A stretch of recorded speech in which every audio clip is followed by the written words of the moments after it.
Hi friends, இது சின்ன vlog தான்.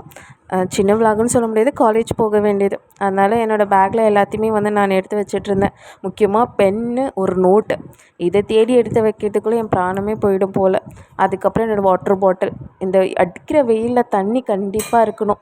அதனால் சரி அதை எடுத்துக்கிட்டு என்னோடய கர்ச்சீஃப் எல்லாத்தையும் எடுத்துக்கிட்டு நம்மளோட அரண்மனையை க்ளோஸ் பண்ணியாச்சு. ஏன்னா அதுக்கப்புறம் நம்ம இங்கேவே இருந்தோம்னா பஸ்ஸை மிஸ் பண்ணிவிடுவோம். பஸ்ஸை மிஸ் பண்ணால் அவங்க கிளாஸில் திட்டு வாங்க முடியாது. அதனால் சரி போயாச்சு பஸ்ஸை பிடிக்க. ஒரு 10 நிமிஷமாச்சும் வெயிட் பண்ணியிருப்போம். அதுக்கப்புறம் வந்துச்சு. அதுக்கப்புறம் காலேஜ் போயிட்டு அங்கே தான் கேன்டீன் இருக்குது. சரி அங்கேயே போய் சாப்பிட்லாம் அப்படின்ட்டு சாப்பிட்டு முடிச்சுட்டு போஸ்டிங் கிளம்பியாச்சு. போஸ்டிங் போகலான்னு பார்த்தா காலேஜ் ஒரு இடத்துல இருக்குது, ஹாஸ்டல் தட் மீன்ஸ் ஹாஸ்பிட்டல் ஒரு இடத்துல இருக்குது. அங்கேருந்து இங்கே நடந்து போகிறதுக்கே சாப்பிட்ட சாப்பாடே ஜீரணம் ஆகிடும் போல். அங்கேருந்து இங்கே, இங்கேருந்து இங்கே, அப்படியே மாற்றி மாற்றி நடக்கிறதுக்கே. அதுக்கப்புறம் என்ன பண்ணுறது, நம்மளால உட்காரவும் முடியாது.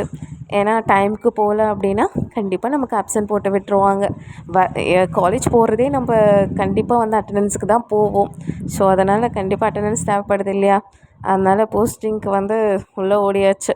கரெக்டாக போகவும் டைமிங் எனக்கு கரெக்டாக இருந்துச்சு. இன்றைக்கி உள்ளே போய் பார்த்தா ஓரளவுக்கு பேஷண்ட்டு கம்மியாக தான் இருந்தாங்க. சரி போயிட்டு என்னோடய ஒர்க் என்னவோ வழக்கம் போல் உட்காந்து பார்த்துட்டு என் போஸ்டிங் முடிச்சுட்டு நான் கிளாஸ் ரூம் போயிட்டேன். சரி கிளாஸ் ரூம் போயிட்டு என் ஒர்க் ஃபினிஷ் பண்ணிவிட்டு பஸ்ஸுக்கு போயாச்சு. அதுக்கப்புறம் பஸ்ஸுக்கு போயிட்டு எனக்கும் ஹாஸ்டல்லேருந்து போக ஒரு 20 மினிட்ஸ் ஆகும். போயிட்டு காஃபி எல்லாத்தையும் சாப்பிட்டுட்டு நைட்டுக்கு என்ன சாப்பாடுன்னு பார்த்தோன்னா தோசை தான்.